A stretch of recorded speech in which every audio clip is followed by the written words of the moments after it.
Hello everyone, welcome to This Day. It is Saturday, August 5th. I'm Michael Taylor. Thanks for joining us. I think we have a really packed show and a really entertaining show for you today, so let's get right to it.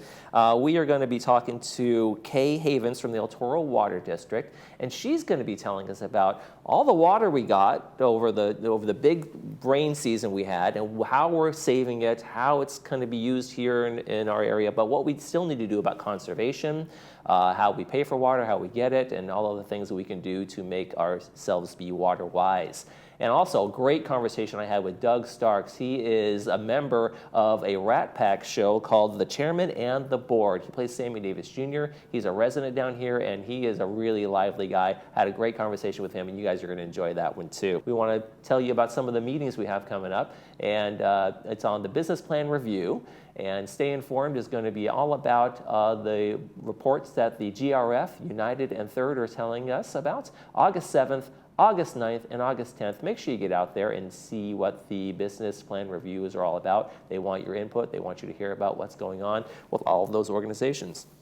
Now let's take a look outside and our weather. It's been a warm one, and it's going to continue to be like that for the rest of the weekend. Plan accordingly. 87 degrees today. 90 tomorrow and 87 as we go into the work week. And we're going to have maybe some haze in the morning, some partly cloudy in the morning, but really mostly sunny for the whole weekend and into next week. Let's take a look at the sunrise and sunset for us. This is a beautiful shot by Cole Young. You know, that guy who does sports here for us on Fridays? Well, he also takes fantastic pictures, and this is a great sunset shot. Sunrise is 6:05, sunset is 7:47. And that's our sunsets and sunrise for today. When we come back, El Toro Water District, Kay Havens is going to be with us talking about our water usage right here in the village. Stay with us.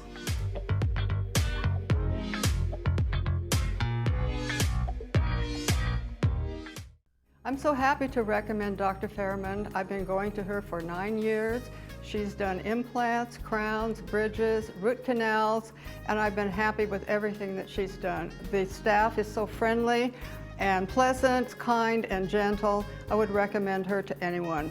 We are now fully open for all your dental needs and invite you to come in and experience the brilliant smile difference.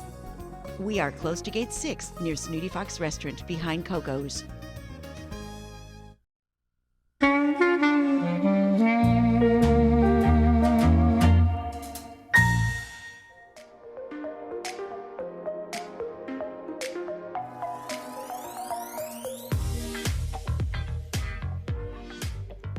We're going to talk all things water now with the El Toro Water District. I want to welcome Kay Havens onto the program. Thanks for joining us. Michael, it's so nice to get to know you this morning. Thank you, thank you. Let's get to know the El Toro Water District. What's kind of give me an overview of what you guys are all about, what you do, and how you serve the community.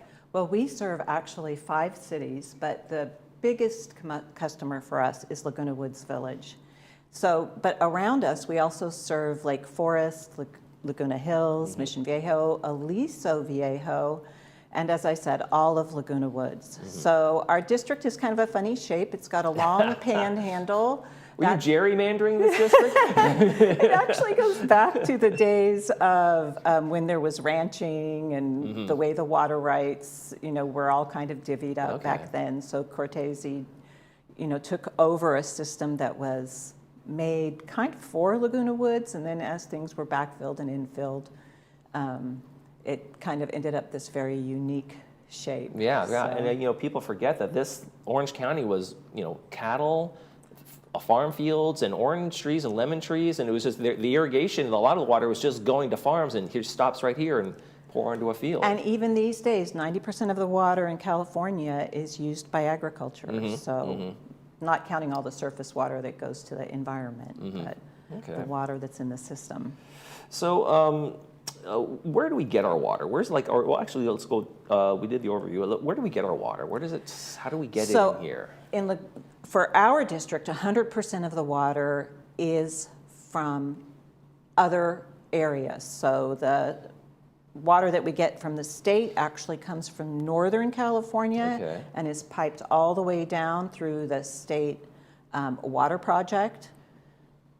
The rest of our water comes from the Colorado River.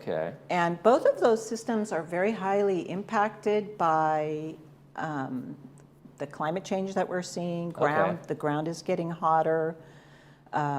Water is not staying in the system as it used to. We had a terrific year last year, though.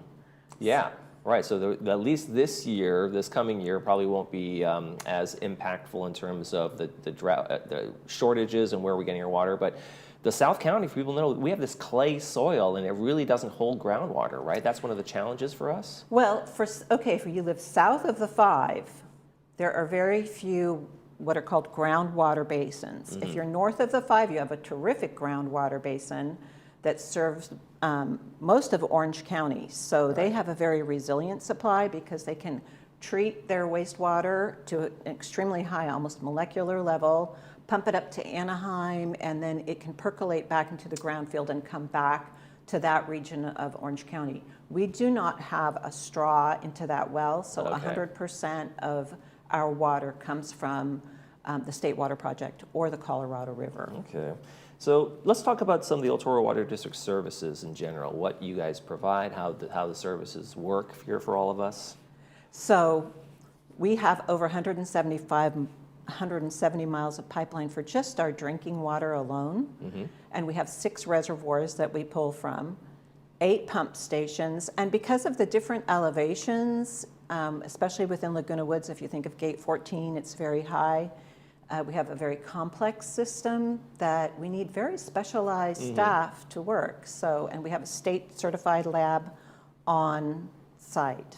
So we also do sewer collection, which is very important to people, but most people don't realize how much work is involved with that. So there's a little magical thinking that happens with water where they think that, oh, the water just happens and the things are just taken away. But there's a lot of manpower that goes into seeing to all of those processes. And then we have our recycled water system, which since 100% of our water is imported, it saves 400 million gallons of water per year that we can put back onto our landscapes and help them be lush in even the driest parts of the year where the recycled water is piped. We don't have where the do we get the entire recycled community. water from? Is that not, it's not sewage, or is it Okay, runoff, so or is it some? we take the wastewater and we treat it to a very high level. Okay. We have very high quality recycled water that we're very proud of, and it is then piped into the community, different areas of the community that are close to the recycled water system, for just to make sure that we were as cost effective as possible when we were bringing that system on board. Okay. And tell me a little about like the staff that make all this work. I mean, this has got to be a manpower intensive program that you have here, So right? for each of those 3 services, we have to have specialized people in each of those fields, including the people in the lab who make sure they do thousands and thousands and thousands of tests per year at multiple locations throughout the district. We have a report that comes out every month showing how, that our water is always on target. Actually, our water distribution systems are regulated to a much higher standard than bottled water. So the water that comes to your faucet is a very high quality water. And then the water that's taken away has to be treated to a very high standard as well. That takes, for us, some of the most specialized people in the state. We have a D5 operator there are only a handful of these specialists in the country. So we're very proud to have these people on board. So our staff, is what makes our water work. Okay. Let me ask you a question. Do we need to be buying bottled water? You really don't need to be buying bottled water. What was interesting when there was that crush during COVID, everybody at the water district was like, what are you doing? You have some of the best water available coming right out of your faucet. So, if you want a little bit of flavor improvement, you can always use like a Brita, but even then, our water is very high quality. So it's good to go. It is good to go. It's good. I drink it. There you go. See, right there. And I swim in it, and yeah. So it's what is grade for in terms of the grading? The drinking water is rated D5. What are those grading? How does that scale exactly work? That's talking about? actually, that's for the operator certification. Oh, that's a certification. I'm sorry. Yeah, that's so the you'll staffing. see our D5 water distribution certification. Okay, okay. Those folks have to be trained in all of the pumping systems to make sure that the water is delivered with under the right amount of pressure, right amount of sanitation, et cetera, et cetera. So, and then we have to have the same thing in our wastewater services. So we have grade 4 water treatment operators. Okay, great. And okay. then the same thing with our recycled water. We have people who are responsible, for the recycled water as well. So we kind of have. So there's a lot of training that goes involved in terms of the oversight, knowing what to do and what not to do when you're processing this water and putting in the pipes for the community. Yes, if you think how heavy water is, it's actually quite a lot of work to deliver it. Okay. Well, the reservoir that we have, you're in the floating covers, and you have projects that are going on right now. I've seen floating covers, and does that help with evaporation? Is that what? Yes, absolutely. So our 6 reservoir is coming to the end of its retrofit, where we've redone the liner, and we're also redoing the cover. They made it to the end of their 20-some-odd-year life, and so we're completely redoing it. Okay. And yes, the cover keeps it from evaporating, and it also keeps it very, very clean. So if you hear of other people having problems with algae blooms and things like that, right? we Or don't have any of those mosquitoes problems. and that kind of None thing. of that. Okay. So the water goes in exceptionally clean. It comes out exceptionally clean. We have a terrific man who designed the whole project. It's a $23 million project for us. It's one of the biggest projects we have going on, and we look forward to completing it in the fall and filling it up with some of this great water that we have this year. The scale of it is incredible when we saw the pictures there. Yes. I mean, it's not, this is not just a pool cover. You can see the people are just these little tiny little dots inside. Right. It's 26 acres. It's much bigger than you'd think. It's it sounds like an incredible and it provides project. resiliency for so many different things that might happen. Pressure variations, but also should there be an adverse event like an earthquake, it allows us to have that storage so that we're good for several months, even in the hottest period of the year. And we talked about how much rain we got and how good things are right now. So give us a such a good basic year. update on our water supply and how we're doing. Yeah, so right now, as a water person, we love to say all the reservoirs are full. In Northern California, the state reservoirs are in a really good situation. The snowpack in the Southern Sierra was absolutely phenomenal. We actually can't capture all the water that is there. But what we're finding, the problem that's going to be going forward in the future, is that we're probably going to be back in drought within a couple of years.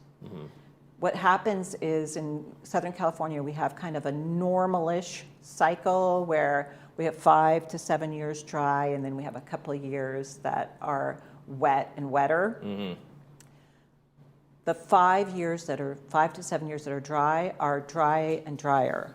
So we have some of the best minds in the world working on this, and the charts for the Colorado River, the basin, the Lake Powell and Lake Mead, they are now seeing a descending stair step. These 2 years will be good, but if you remember last year, they were finding bodies at the bottom of Lake Mead. Right, Lake Mead and the barrels and the boats. Yeah, exactly. Yeah. So we will probably be back there very quickly. Okay, yeah. And there's not enough infrastructure to, as I said, store all of that storm water. They're working on doing better in the Central Valley, which is where the ag is, but we are constantly conserving because we do live in an Conservation is the key, and that message is probably what we should close on in terms of conservation. Folks, don't use that water still as though we're in drought, and make sure that we're taking care of this precious resource that we have. Absolutely, absolutely. Because what's going to happen is the politics over the Colorado River are already heating up,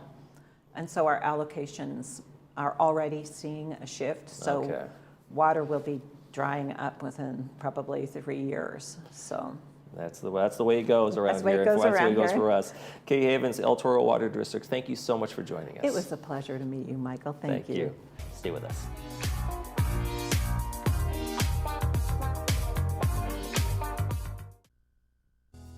At Healing Hearts Emergency Animal Hospital, we are dedicated to emergency veterinary care through high-quality veterinary services and compassion. We offer state-of-the-art diagnostics at competitive pricing. Our doctors will see and care for dogs, cats, and most exotics. In case of emergency, rest assured Healing Hearts Emergency is here for you when your primary veterinarian is closed. Open nights, weekends, and all major holidays. A will is not enough to avoid probate. However, if you have a will, a trust, a complete estate plan, then you will avoid probate. We encourage you to come meet with us. It's complimentary. We'll review the estate plan, make sure that it's current, covers all of your assets, and you're actually protected. I'd like to personally thank LS Carlson Law for all my family's estate planning needs. I highly recommend them to everyone. Hi, I'm Linda Honey. I'd be happy to help you and your family. Please call us today.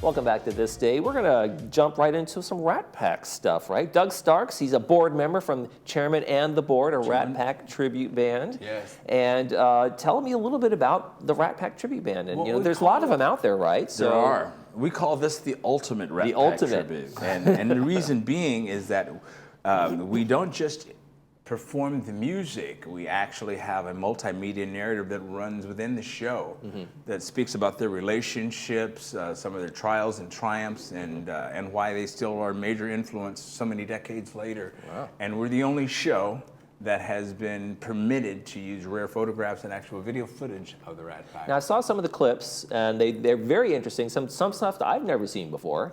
So that can be a fun kind of thing. It's kind of like the history and the nature of that. And I know you play Sammy Davis Jr. As part of the Rat Pack. I know that when Sammy was out playing in Vegas, he couldn't stay at some of the same hotels. Yeah, that was a big deal. It was a huge deal, in fact. And that's one of the stories we tell within this show, and how Frank Sinatra was a key component in changing that around. Yeah, and they kind of made a stand and say, hey, that's not right. You know, he can perform here, but he can't stay here. Stay here. Come on. And I actually I lived in Las Vegas for 17 years. I actually went to the boarding house where they used to stay, and let's just say it was less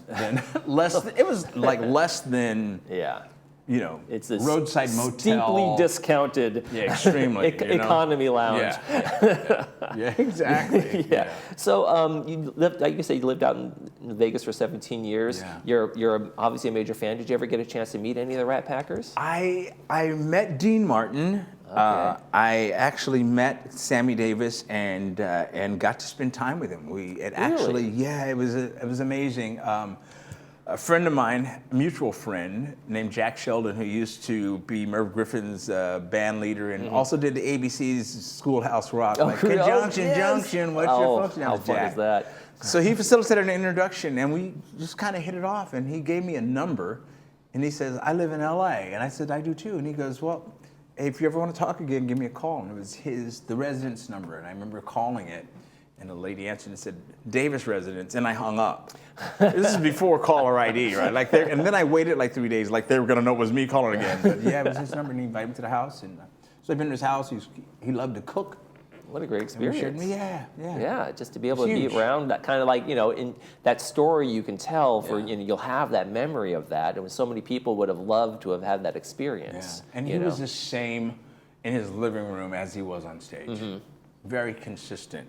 I remember when I was a younger man seeing interviews of him on Johnny Carson and seeing other shows, and he just seemed like he loved what he did. He loved his life, and with the trials and tribulations he had to go through as an African American performer, but still he loved what he did, and he appreciated the opportunity he had. Yeah.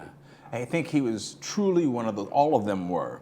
I think they didn't even realize what they were doing, how big it was, because they personified what the nation's aspiration was at that particular time. They were from different ethnicities and economic classes and whatever. And they came together, kidded about their differences, and then made beautiful music as a product. So it kind of was like a societal model. Yeah. And it was organic. I think they don't even realize when you're in the middle of it, you don't realize that maybe you're being groundbreaking. You're just like, this seems right, this is normal. Why wouldn't we do it this way? This is working, right? So is that the kind of thing you kind of try to tell people on stage and let people understand about that a little bit as well? That is, I would call that the subtext of what we do. Okay. The music is the star. The music is a star. The celebrities that we capture the nuances of are the stars. But the story behind that, their motivations, their passion, their commitments to each other and to what they were doing is something that you kind of catch by symbiosis. Yeah.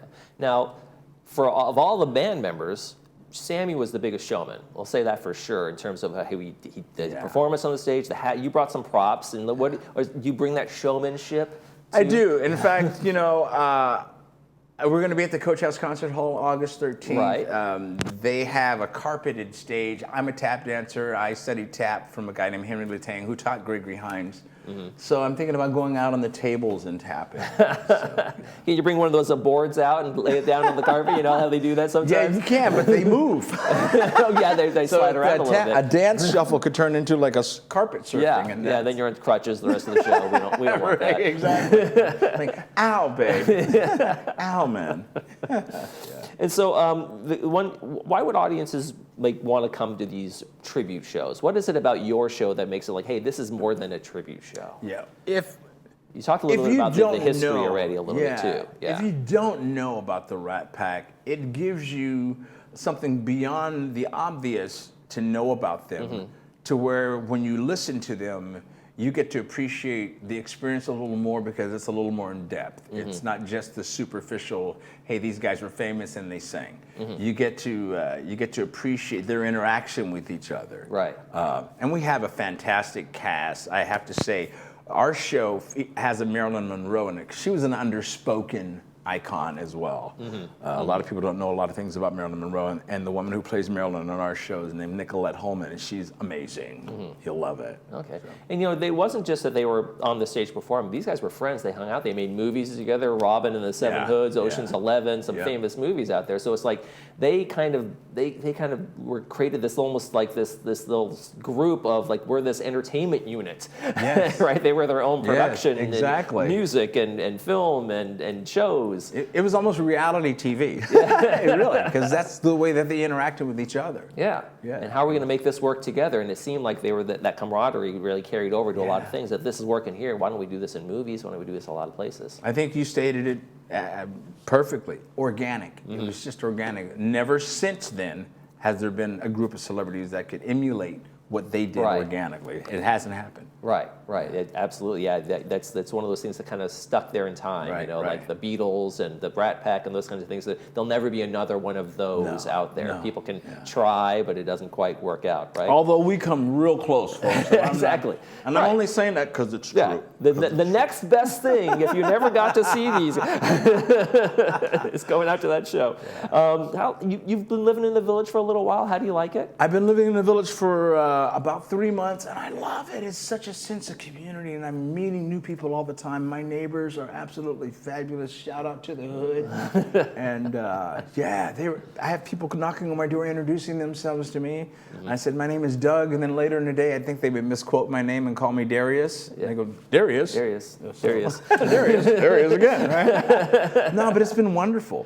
Yeah. It's been wonderful. Do you consider yourself retired, even though you're doing these shows? You're doing a lot of stuff. You're pretty busy. Well, I wouldn't call this a retirement community. I would call it just a mature community, and I'm mature. Your second act of life, maybe a little bit? Yeah. Have you always been an entertainer? Were you always doing these kind of things in your life?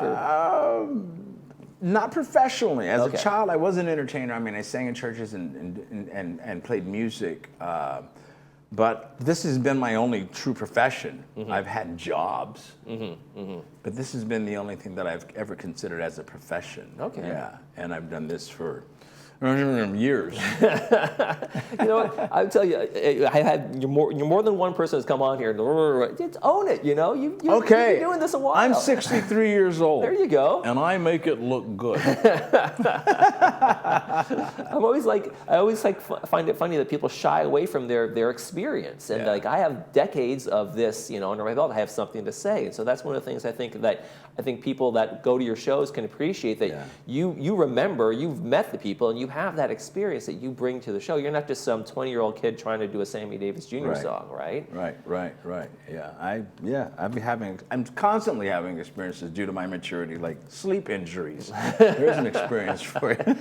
What I heard a joke the other day. My best memory from childhood is my back not hurting. right. I like that. Yeah. So you also do some bookings for the Coach House, right? I do. In a third career, something else going on here. Yeah. So we have some other shows coming up that you're pretty happy about getting down there. We have Jeff Skunk Baxter, who's a guitar player, played with Steely Dan and Doobie Brothers, and that's coming up on August 23rd. August 23rd. Yacht by Nature, which is like cruise. It's great music, great pop music. It's Yachty by Nature, though, right? It's Yachty by Nature. Like not kind of naughty by nature. Yes, Yachty by Nature. Yachty by Nature, yeah. They're coming up September 8th? September 8th. And the Finians, which is like Celtic folk music. They've been around for a while. I know, and I love them. They're great. Yeah, I got to watch them in concert, and I watch them whenever they're there, and I love dancing to them. And it's just high energy, great family show. Okay, that's going to be September 16th, but we want to close with Doug Starks. He's a member of the board and the chairman and the board, and that show's coming up August 13th. August 13th. And that's going to be a great one. Doug, thanks so much for coming in. Thank you for having me, man. I love being here. Thank you. I've loved having you. We'll have you back again. Okay, cool. Sounds like a plan. I'll hold you to it. Threaten me with a good time. All right. Thanks for joining us, Doug. And you're watching Village Television. We'll be right back.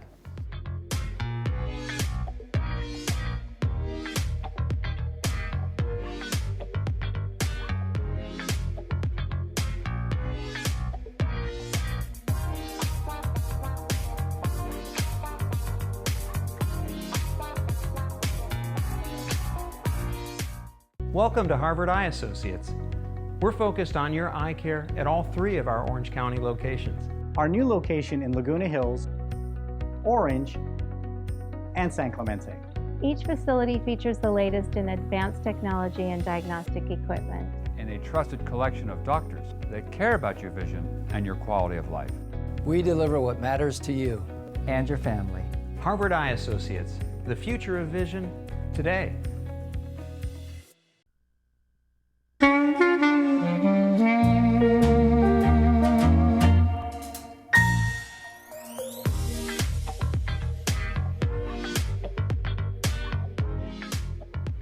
Welcome back to This Day. Let's take a look at the Saturday movie. It's going to be The Guardian with Kevin Costner and Ashton Kutcher. Kevin Costner's character is a Coast Guard rescue swimmer, and he is training Ashton, and it's one of those coming-of-age kind of things where the young punk thinks he knows everything, and the old guard's going to tell him how it really goes. That's brought to us by Memorial Care, and it's going to be at 2 p.m. with subtitles and 6 p.m. without the subtitles. Great movie. Make sure you see it. Let's take a look outside and check the weather. It is going to be warm. It's going to be warm through the weekend and the rest of the week, really. 87 today, 90s. Don't be surprised if you're in 90s for a lot of places around Orange County. 87 on Monday. It is going to be warm, and so make sure you plan accordingly. That's going to do it for this day. Monday on This Day, we have Harvard Eye coming in and the Democratic Clubs. That'll be a fun one. Stay tuned for that. That's it for this edition of This Day. I'm Michael Taylor. For everybody here at Village Television, we hope you make this day a great one.